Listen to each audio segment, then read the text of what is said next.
Irmãos e irmãs, vamos a mais um momento da liturgia da palavra. Eu transmito sempre nas minhas redes digitais. É só você escrever Paulo Roberto Maciel, aí no campo de busca e vai ao YouTube, Instagram, Facebook e blog. Neste vídeo, a liturgia do dia 15 de março de 2026, domingo letare. Letare significa alegra-te, alegrai-te. É do latim.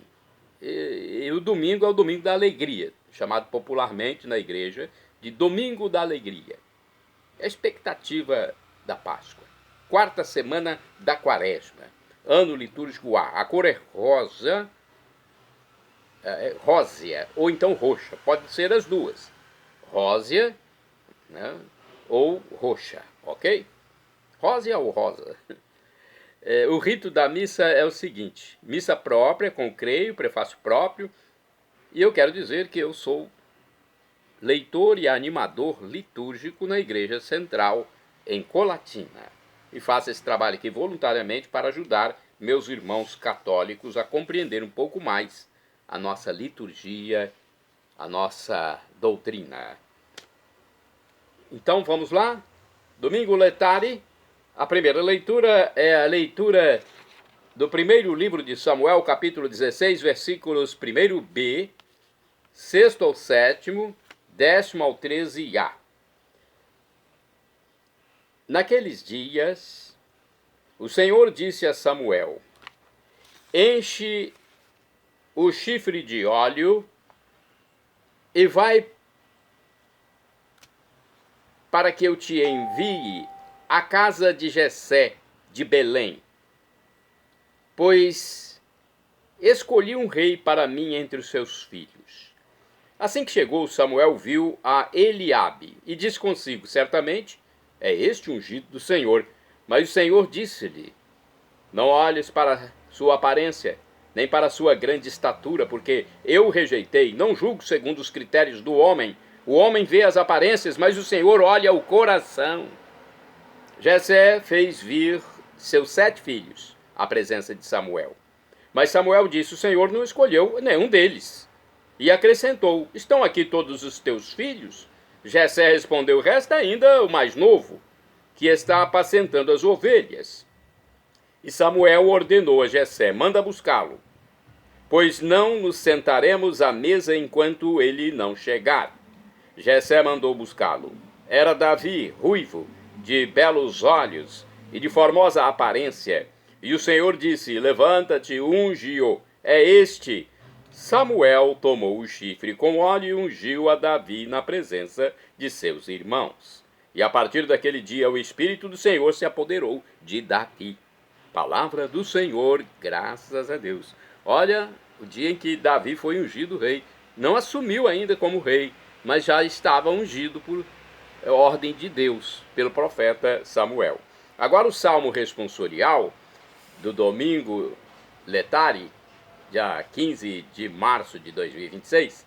O salmo é o 22 na Vulgata e 23 na de Jerusalém, a Bíblia de Jerusalém. Os versículos 1º, 3º A, 3º B é o 4º, 5º, 6º, refrão é o 1º. O Senhor é o pastor que me conduz, não me falta coisa alguma. Repitamos: o Senhor é o pastor que me conduz, não me falta coisa alguma. O Senhor é o pastor que me conduz, não me falta coisa alguma. Pelos prados e campinas verdejantes, ele me leva a descansar. Para as águas repousantes me encaminha e restaura as minhas forças. O Senhor é o pastor que me conduz, não me falta coisa alguma. Ele me guia no caminho mais seguro, pela honra do seu nome. Mesmo que eu passe pelo vale tenebroso, nenhum mal eu temerei. Estais comigo com bastão e com cajado, eles me dão a segurança. O Senhor é o pastor que me conduz, não me falta coisa alguma. Preparais à minha frente uma mesa, bem à vista do inimigo. Com óleo vós ungis minha cabeça e o meu cálice transborda. O Senhor é o pastor que me conduz, não me falta coisa alguma. Felicidade e todo bem hão de seguir-me por toda a minha vida. E na casa do Senhor habitarei pelos tempos infinitos. O Senhor é o pastor que me conduz, não me falta coisa alguma. Repitamos: o Senhor é o pastor que me conduz, não me falta coisa alguma. Segunda leitura, leitura da carta de São Paulo aos Efésios, capítulo 5, versículos do 8º ao 14. Irmãos, outrora éreis trevas, mas agora sois luz no Senhor. Vivei como filhos da luz. E o fruto da luz chama-se bondade, justiça, verdade. Discerni o que agrada ao Senhor. Não vos associeis às obras das trevas, que não levam a nada, antes desmascarai-as. O que essa gente faz em segredo, tem vergonha até de dizê-lo, mas tudo que é condenável torna-se manifesto pela luz, e tudo que é manifesto é luz. É por isso que se diz: desperta, tu que dormes. Levanta-te dentre os mortos, e sobre ti Cristo resplandecerá. Palavra do Senhor, graças a Deus. Agora é o Evangelho, escrito por São João, capítulo 9, versículos do 1º ao 14. Vamos aclamar o Evangelho primeiro e depois proclamá-lo. Louvor e glória a vós, Senhor Jesus. Repitamos: louvor e glória a vós, Senhor Jesus. Pois eu sou a luz do mundo, quem nos diz é o Senhor, e vai ter a luz da vida, quem se faz meu seguidor. Quem se faz meu seguidor. Louvor e glória a vós, Senhor Jesus. Louvor e glória a vós, Senhor Jesus. O Senhor esteja convosco, Ele está no meio de nós. Proclamação do Evangelho de Jesus Cristo segundo São João. Glória a vós, Senhor. Pelo sinal da Santa Cruz, purifica, Senhor, minha mente, meus lábios e meu coração para acolher tua palavra e que ela produza frutos na minha vida. Naquele tempo, ao passar, Jesus viu um homem cego, de nascença. Os discípulos perguntaram a Jesus: Mestre, quem pecou para que nascesse cego, ele ou seus pais? Jesus respondeu: nem ele nem seus pais pecaram, mas isso serve para que as obras de Deus se manifestem nele. É necessário que nós realizemos as obras daquele que me enviou enquanto é dia. Vem a noite em que ninguém pode trabalhar. Enquanto estou no mundo, eu sou a luz do mundo. Dito isto, Jesus cuspiu na mão, fez lama com a saliva e colocou-a sobre os olhos do cego. E disse-lhe: vai lavar-te na piscina de Siloé, que quer dizer enviado. O cego foi, lavou-se e voltou enxergando. Os vizinhos e os que costumavam ver o cego, pois ele era mendigo, diziam: não é aquele que ficava pedindo esmola? Uns diziam: sim, é ele. Outros afirmavam: não é ele, mas alguém parecido com ele. Ele, porém, dizia: sou eu mesmo. Então lhe perguntaram: como é que se abriram os teus olhos? Ele respondeu: aquele homem chamado Jesus fez lama, colocou-a nos meus olhos e disse-me: vai a Siloé e lava-te. Então fui, lavei-me e comecei a ver. Perguntaram-lhe: onde está ele? Respondeu: não sei. Levaram então aos fariseus o homem que tinha sido cego. Ora, era sábado, o dia em que Jesus tinha feito lama e aberto os olhos do cego. Novamente, então, lhe perguntaram os fariseus como tinha recuperado a vista. Respondeu-lhes: colocou lama sobre meus olhos, fui lavar-me e agora vejo. Disseram então alguns dos fariseus: esse homem não vem de Deus, pois não guarda o sábado. Mas outros diziam: como pode um pecador fazer tais sinais? E havia divergência entre eles. Perguntaram outra vez ao cego: e tu, que dizes daquele que te abriu os olhos? Respondeu: é um profeta. Então os judeus não acreditaram que ele tinha sido cego e que tinha recuperado a vista. Chamaram os pais deles e perguntaram-lhes: este é o vosso filho que dizeis ter nascido cego? Como é que ele agora está enxergando? Os seus pais disseram: sabemos que este é nosso filho e que nasceu cego. Como agora está enxergando isso, não sabemos. E quem lhe abriu os olhos também não sabemos. Interrogai-o. Ele é maior de idade, ele pode falar por si mesmo. Os seus pais disseram isso porque tinham medo das autoridades judaicas. De fato, os judeus já tinham combinado expulsar da comunidade quem declarasse que Jesus era o Messias. Foi por isso que seus pais disseram: é maior de idade, interrogai a ele. Então os judeus chamaram de novo o homem que tinha sido cego. Disseram-lhe: dá glória a Deus. Nós sabemos que esse homem é um pecador. Então ele respondeu: se ele é pecador, não sei. Só sei que era cego e agora vejo. Perguntaram-lhe então: quem é? Aliás, que é que ele te fez? Como te abriu os olhos?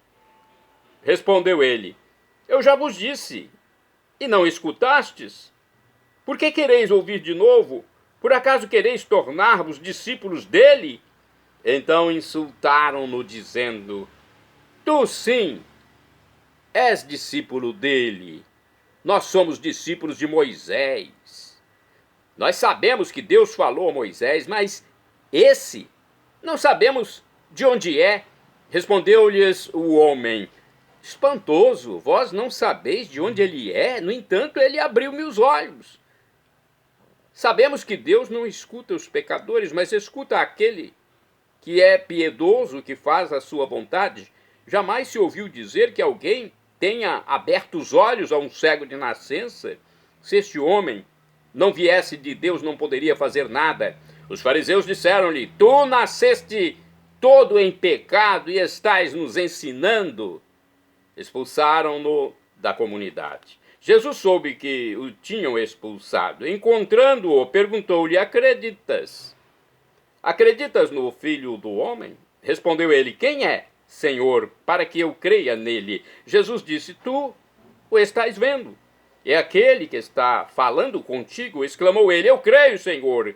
E prostrou-se diante de Jesus. Então Jesus disse: eu vim a este mundo para exercer um julgamento, a fim de que os que não veem vejam, e os que veem se tornem cegos. Alguns fariseus que estavam com ele ouviram isto e lhe disseram: porventura também nós somos cegos? Respondeu-lhes Jesus: se fosseis cegos, não teríeis culpa. Mas como dizeis, nós vemos, o vosso pecado permanece. Palavra da salvação, glória a vós, Senhor. Olha, é um evangelho longo, mas importante, hein? Vamos à primeira leitura saber um pouco das explicações, né? Na plenitude dos tempos, vamos às explicações em geral sobre a liturgia de hoje. Na plenitude dos tempos, a palavra de Deus veio habitar em nosso meio. Ela é vida e luz para todos. Todos os que acreditam nela são transformados e alcançam existência marcada pelo amor e pela misericórdia. No tempo da Quaresma, celebramos a certeza da nossa dependência a Deus. E que somos necessitados do seu contínuo perdão. A salvação manifesta na pessoa do Cristo, se realiza no cotidiano da vida humana. Sua rejeição denuncia a falta de fé e incapacidade humana de reconhecê-lo como Messias. Olha, na primeira leitura, a explicação é: a iniciativa na história da salvação é absolutamente divina. Deus escolheu o rei Davi para que se tornasse referência, pois por meio dele a justiça divina se fará presente. Na segunda leitura, carta de São Paulo aos Efésios, capítulo 5, o apóstolo mostra com a vinda de Jesus Cristo que na história irrompeu uma nova realidade. Todos se tornaram filhos de Deus, filhos da luz, repletos do amor do Pai. Nele, a verdade de Deus se manifesta. E quanto ao Evangelho, o evangelista João, em João 8, aliás, João 9, capítulo 9, versículos do 1 ao 41, o evangelista relata a história de um cego, isto é, a pessoa que vivia nas trevas e que se encontra com Cristo. Sua visão foi restituída. Jesus é a luz que ilumina todas as existências, liberta o ser humano das cegueiras e lhe permite ver e participar do projeto salvífico do Pai. Deus ilumina o ser humano com sua lei, suas palavras, sua vida. Em seu plano salvífico unitário, sempre comunicou seu amor e sua verdade às pessoas. Em Jesus Cristo surge luz definitiva que ilumina continuamente as nações, que não permite que elas resplandeçam na escuridão do erro e do pecado. Então, é uma explicação muito simples, não vai muito fundo na leitura. Por isso, vamos passar aqui no anuário Folhinha Sagrado Coração de Jesus para ver o que é dito pelo Frei Robson Luiz Escudella, da Ordem dos Frades Menores. Ele diz o seguinte, sobre João, capítulo 9, versículo do 1 ao 41. Vendo o homem cego de nascença, Jesus vai ao seu encontro, restituindo-lhe a visão.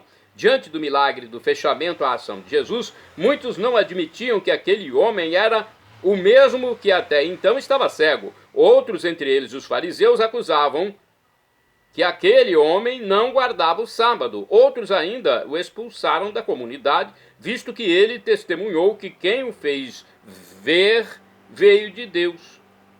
Jesus, vendo-o expulso da comunidade, vai novamente ao seu encontro. O cego, que agora vê, testemunha sua fé em Jesus e prostra-se diante dele, pois Jesus é a sua verdadeira luz. Também nós podemos ser curados de nossas cegueiras. Infelizmente, muitas vezes, presumindo ver, continuamos cegos, incapazes de ver Jesus, a verdadeira luz, em quem podemos confiar. Vamos aos santos do dia, porque eles viram. São Zacarias, Papa, é santo do dia 15 de março. Morreu em 752. Governou a igreja com sabedoria e prudência. Freou a invasão dos lombardos. Indicou o justo governo aos francos. Dotou de igrejas os povos germanos e promoveu a união com a igreja oriental. Santa Leocrécia é do dia 15 de março. Foi virgem mártir, morreu em 859. Foi descendente de nobre família muçulmana de Córdoba, na Espanha. Morreu decapitada por recusar-se a renegar a fé em Cristo Jesus. Ela manteve a fé católica até o fim, por isso hoje é santa. Santa Leocrécia, rogai por mim, rogai por nós. Intercede junto a Deus por mim. Santa Luísa de Marilac, viúva, morreu em 1660, é santa do dia 15 de março. Fundou em São Vicente de Paulo, aliás, com São Vicente de Paulo, ela santa e ele santo também, então ela fundou o Instituto das Filhas da Caridade. Santa Luísa de Marilac, rogai por mim, rogai por nós. São Clemente Maria Hofbauer, presbítero, morreu em 1820 e é santo do dia 15 de março. Religioso, redentorista, nasceu na Morávia, República Tcheca, foi enviado em missão para Varsóvia, na Polônia, onde pregou durante 2 décadas. Olha, na terra de São João Paulo II, ele foi pregar. De volta a Viena, empenhou-se na reforma da disciplina eclesiástica na Áustria. De acordo com o site da comunidade católica Canção Nova, São Clemente nasceu em 1751, na República Tcheca. Seus pais tiveram 12 filhos. Ele é o 9º filho dessa família muito simples e pobre. Somente recebeu o nome de Clemente quando se tornou eremita, porém seu nome de batismo era João. Após a morte de seu pai, teve que aprender um ofício. Não tinha condições de continuar os estudos de latim, que iniciou na casa paroquial até os 14 anos de idade. Foi assim enviado para uma padaria em 1770, num mosteiro. Olha a providência de Deus. Foi para um mosteiro, numa padaria, e atuando como padeiro, conheceu 2 senhoras em Viena que lhe ofereceram para pagar os estudos, pois ele não tinha condições. Voltou para Viena, na Áustria, onde viveu até a sua morte em 15 de março de 1820. Até o fim da vida atendia doentes naquele período conturbado de guerras e fazia sermões com enorme sabedoria. Santos do dia 15 de março. São Longuinho, olha, São Longuinho, rogai por mim, rogai por nós. Foi aquele que, olha, enfiou uma espada, uma lança em Jesus para matá-lo na cruz, mas depois ele se converteu. Bem-aventurado do dia 15 de março é o beato Guilherme Hart e João Alberto Balick.